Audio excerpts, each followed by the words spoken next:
Sama saya Rini Putri. Saya Bagus Dia. Saya Arthur Bautila.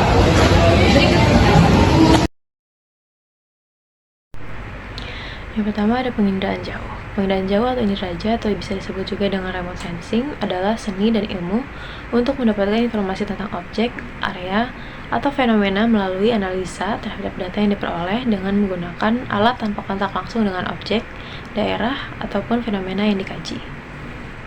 Analisa tersebut dapat dilakukan dari pesawat, pesawat luar angkasa, satelit, dan kapal. Contoh penginderaan jauh antara lain satelit pengamatan bumi, satelit cuaca, memonitor janin dengan ultrasonik atau bisa disebut dengan USG, dan wahana luar angkasa yang memantau planet dari orbit. Selanjutnya ada foto udara. Fotografi udara atau aerial fotografi adalah teknik memotret permukaan bumi atau fitur atmosfer dan hidrosfer menggunakan kamera yang dipasang di pesawat terbang, roket, drone, dan satelit yang mengorbit di luar angkasa termasuk teleskop, balon udara, burung dara, dan lain sebagainya. Yang ketiga ada interpretasi foto udara. Interpretasi foto udara merupakan kegiatan menganalisa citra foto udara dengan maksud untuk mengidentifikasi dan menilai objek pada citra tersebut sesuai dengan prinsip-prinsip interpretasi. Interpretasi biasanya meliputi penentuan lokasi relatif dan luas bentangan. Interpretasi akan dilakukan berdasarkan kajian dari objek-objek yang tampak pada foto udara.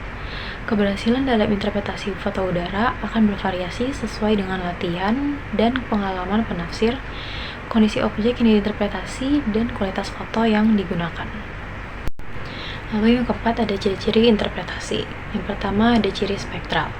Ciri spektral dapat terdiri dari rona dan warna.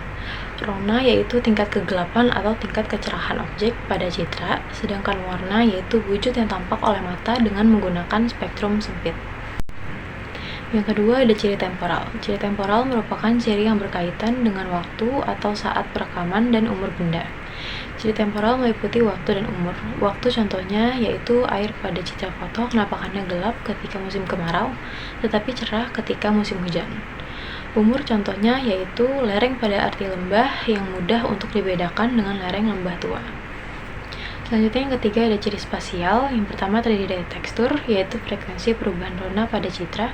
Yang kedua ada bentuk, yaitu gambar yang mudah dikenali. Yang ketiga ukuran, yaitu ciri objek berupa jarak, luas, tinggi lereng, dan volume. Yang keempat ada pola, yaitu ciri yang menandai banyak objek bentukan manusia dan beberapa objek alamiah. Yang kelima ada situs, yaitu letak suatu objek terhadap objek lain di sekitarnya. Yang keenam ada bayangan, bersifat menyembunyikan detail atau objek yang berada di daerah gelap. Yang ketujuh ada asosiasi, yaitu keterkaitan antara objek yang satu dengan objek lainnya. Kondisi kota Sibolga. Lokasi kota Sibolga berada di sebelah selatan Danau Toba. Secara astronomis terletak pada koordinat 1 derajat 42 detik sampai 1 derajat 46 menit bintang utara, dan 98 derajat 46 menit sampai 98 derajat 48 detik bujur timur. Batas wilayah kota Sibolga sebelah utara, timur, dan selatan ada Kabupaten Tapanuli. Sebelah barat ada Teluk Tapian Nauli. Bentang alam kota Sibolga.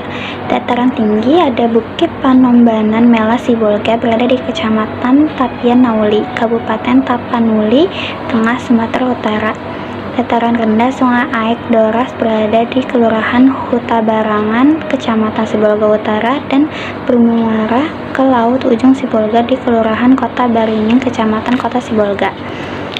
Dataran pesisir Pantai Pandan Sibolga berada di Desa Pandan, Kecamatan Pandan, Kabupaten Tapanuli Tengah, Sumatera Utara. Nah, bentang alam kota Sibolga meliputi pantai, lereng, dan pegunungan, di mana hampir seluruh penduduknya bermukim di dataran pantai yang rendah. Kondisi geografisnya dikepung oleh pegunungan bukit, barisan, dan laut. Penduduk kota Sibolga. A. Jumlah penduduk kota Sibolga memiliki penduduk sebanyak 90.366 jiwa dengan kepadatan penduduk 8.391 jiwa. B. Kepercayaan kota Sibolga memeluk agama Kristen Protestan 68,4%. Selebihnya menganut agama Islam, Katolik, Hindu, dan Buddha. C. Budaya. Budaya yang berkembang di kota Sibolga umumnya dapat disaksikan pada berbagai upacara seremonial yang dilaksanakan seperti upacara adat, perkawinan, perayaan hari-hari bersejarah, festival, dan lain-lain. D. Mata pencarian. Hampir sebagian penduduk kota Sibolga bermata pencarian sebagai nelayan dan pedagang. E. Sumber daya alam. 1. Sumber daya perikanan. Sibolga terletak di pesisir barat Laut Sumatera, sehingga memiliki potensi perikanan laut yang signifikan. Keberadaan laut di sekitar kota memiliki aktivitas perikanan seperti penangkapan ikan dan kegiatan kelautan yang lain. 2. Sumber daya pertanian. Wilayah sekitar Sibolga dapat memiliki potensi untuk pertanian, termasuk lahan pertanian yang mendukung produksi tanaman pangan dan hortikultura. 3. Sumber daya hutan. Wilayah sekitar Sibolga mungkin memiliki sumber daya hutan yang mencakup kayu, produk hutan non-kayu, serta berbagai jenis flora dan fauna hutan. Selanjutnya ada analisis objek. Yang pertama ada Pantai Pandan. Warnanya gelap, warnanya biru kehijauan, polanya menyebar, dan teksturnya kasar. Yang kedua ada Sibolga Square. Warnanya cerah, warnanya putih kehijauan, polanya mengelilingi, dan teksturnya kasar. Yang ketiga ada Tangga 100. Warnanya gelap, warnanya abu-abu kehijauan, polanya memanjang, dan teksturnya kasar. Yang keempat ada Pulau Putri. Warnanya adalah gelap, warnanya hijau dan biru, polanya menyebar, dan teksturnya kasar. Lalu yang terakhir ada Bukit Tor Simar Barimbing. Warnanya gelap, warnanya hijau, polanya menyebar dan mengeliling, dan teksturnya kasar. Sekian dari kelompok kami. Mohon maaf lebihnya. Wassalamualaikum warahmatullahi wabarakatuh.